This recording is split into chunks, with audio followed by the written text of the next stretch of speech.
Wind comes down off the sea, bringing heavy flurries that coat the frozen ground. Snow gathers on the barricaded streets, piling so high buildings can only be entered through upper windows. Frost rhymes gun barrels, and both British soldiers and Canadian militia can see their breath fogging in the night and little past that. For this heavy snow obscures their vision, blowing and whirling, passing almost sideways. It barely betrays the silhouettes of soldiers carrying long muskets. The rebels are in Quebec.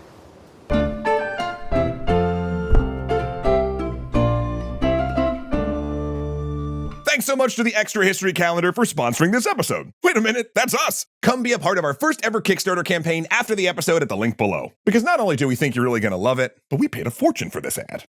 For Arnold and Montgomery, the time had finally arrived to move in. They'd spent weeks outside Quebec in the freezing cold, penning in the Crown forces amid the worst winter anyone can remember, and both are riding high on victory. Montgomery, despite his reservations in joining the rebellion, has also proved to be an able general. He expertly forced the garrison at St. John's to surrender by taking outer positions, intercepting supplies and reinforcements, and capturing a high point to pour fire down on the fort. Then he'd taken Montreal without firing a shot. Benedict Arnold, for his part, had led his men on a perilous trek across a largely unknown wilderness, succeeding despite sabotaged maps and inadequate boats. Had he arrived a few days earlier, Quebec might have already fallen. But in front of Quebec, the most heavily fortified city in the Americas, their progress stopped. Montgomery had fired at the walls, trying to bait the garrison into sallying out to fight, but Carleton knew that the French had lost Quebec in the 7 Years' War for exactly that reason. He had more men, 1,800 to the Continental force of 1,100,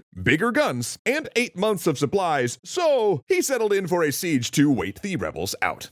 Next, Montgomery sent increasingly threatening letters, demanding Carleton's surrender, saying that if he didn't, or he tried to destroy supplies, there would be no mercy shown. To his own troops, Montgomery declared that he would either, quote, dine in Quebec or in hell on Christmas Day. The calendar, however, weighed on Montgomery's mind, because on January 1st, most of his troops ended their terms of enlistment and would go home. They were freezing and miserable. Plus, the Canadians were becoming increasingly hostile as the rebels demanded goods and services while paying in worthless paper currency. Meaning, before the new year, they would need to take the city by storm. Quite literally, actually. Because as December wound down, it was clear that a blizzard was brewing. And should it roll in and cut visibility, it would be their best chance of breaching Quebec. A third of the Crown forces were Canadian militia, who Montgomery thought would prove reluctant and unskilled fighters and would run once battle commenced. So Montgomery decided to attack the lower town, outside the city walls. For capturing the warehouses and goods there would put economic pressure on Carleton, already being urged by Quebec's merchants to surrender. He would approach from the south with 300 men, taking the palisade and outbuildings, while Arnold would lead 500 of his March veterans to do the same thing on the northern side.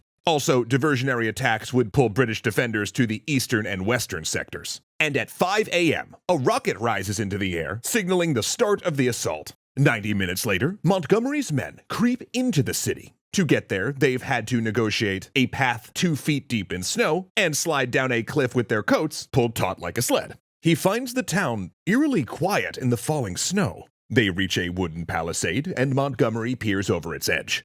No one.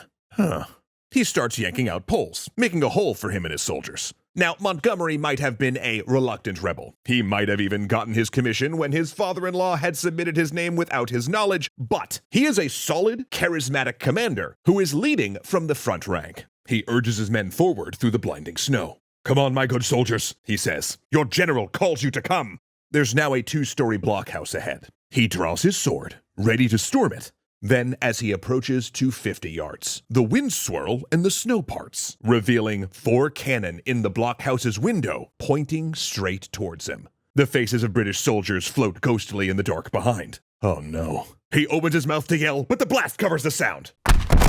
The grape shot tears into his shoulder, his throat, and with a thick, wet thud, one ball embeds in his brain. Major General Richard Montgomery, leader of the invasion, falls instantly dead. Around him, staining the red snow, are his whole vanguard. A dozen men, including his second-in-command and his sergeant. A colonel, then coming up behind, orders the remaining men to retreat. Meanwhile, on the northern side of the city, Benedict Arnold and his troops creep into the dockside warehouses, approaching the palace gate. In the vanguard are Arnold and his famine-hardened March veterans, armed with rifles and a gun crew dragging a 6-pounder cannon mounted on a sled to negotiate the deep snow. Behind them are a column of riflemen, militia, and a group of Canadians and native warriors that have joined the attack. They carry scaling ladders. Now, Quebec is a warren of stone buildings with narrow streets, bound in snow, and the Crown forces have erected barricades entirely sealing off major avenues. So, the plan is to blow down the walls with the cannon and then scale the remains. But the closer they can get before being sighted, the better this attack will go. Then suddenly, as they sneak past the palace gate, a volley from the ramparts rips into them.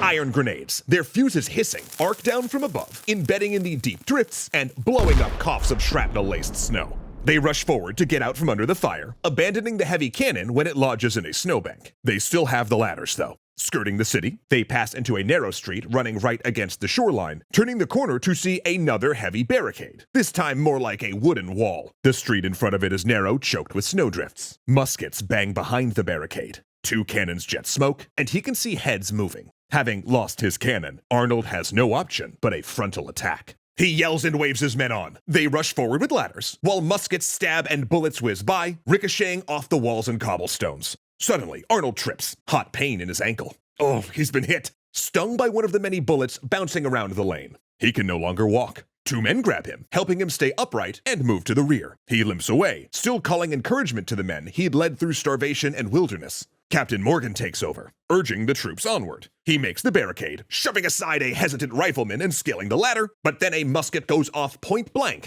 missing him, but scorching his face with the blast and sending him tumbling to the cobblestones. Undeterred, he mounts the ladder once more and hauls himself onto the parapet. Now surrounded by so many enemies, he has to roll under a cannon to avoid being bayoneted. His men follow, taking the barricade and capturing 30 prisoners. As they're herding the new captives, Morgan rushes ahead to the second barricade, knowing that if they make it over that, they're through. It's undefended, utterly empty, the gate open. But when he returns to rally his troops once more, they say they can't go on, for the rear of the column hasn't arrived yet, and their reinforcements that were supposed to cross the river and join them are nowhere to be seen. Besides, now they have prisoners, 3 times their own numbers, so how can they continue the attack?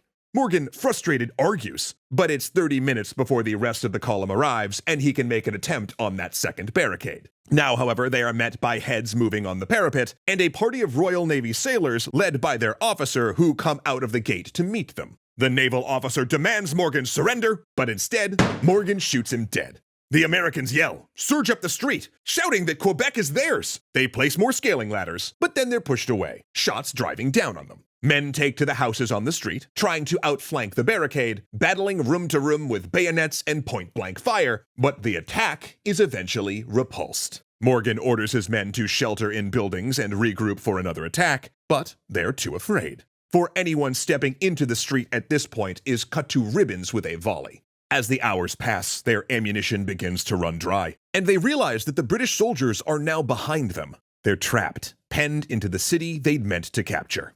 Their army's commander is dead, their second-in-command wounded, and a third of their troops trapped inside of the walls. It's a monumental defeat. Yet Arnold, outnumbered 3-1, refuses to retreat. 4 British reinforcements are inbound to Quebec, and their counterattack may doom the revolution. Of course, that all depends on when they're scheduled to arrive. Hold on, let me check my calendar. That is right, our History Happens Every Day 2025 calendar Kickstarter is live right now, and there's still time for you to be part of EH history. It's gonna have hundreds of historical events that regular calendars usually omit, classically inspired, jaw-dropping artwork in our bean style, and scannable QR codes that send you to videos we've done about events that happen on specific days. Seriously, we've been working on this for over half a year now, and honestly, I could just talk forever about it, but I would much rather you just head over to the Kickstarter campaign right now and check out the calendar, the tiers, the exclusive perks, all for yourself. Because the only way that we can guarantee that you'll get a calendar before 2025 is if you back the campaign. So please, go check out the Kickstarter at the link below right now. Like, seriously, right now. Go. Why are you still here? What, do you need the clickable link, the QR code? Okay, bring that in. To snag your extra history calendar, head right here. And then, you know what? I'm not even gonna pitch our next video up there because there's only 2 weeks left in the campaign, so you know which one of these to click.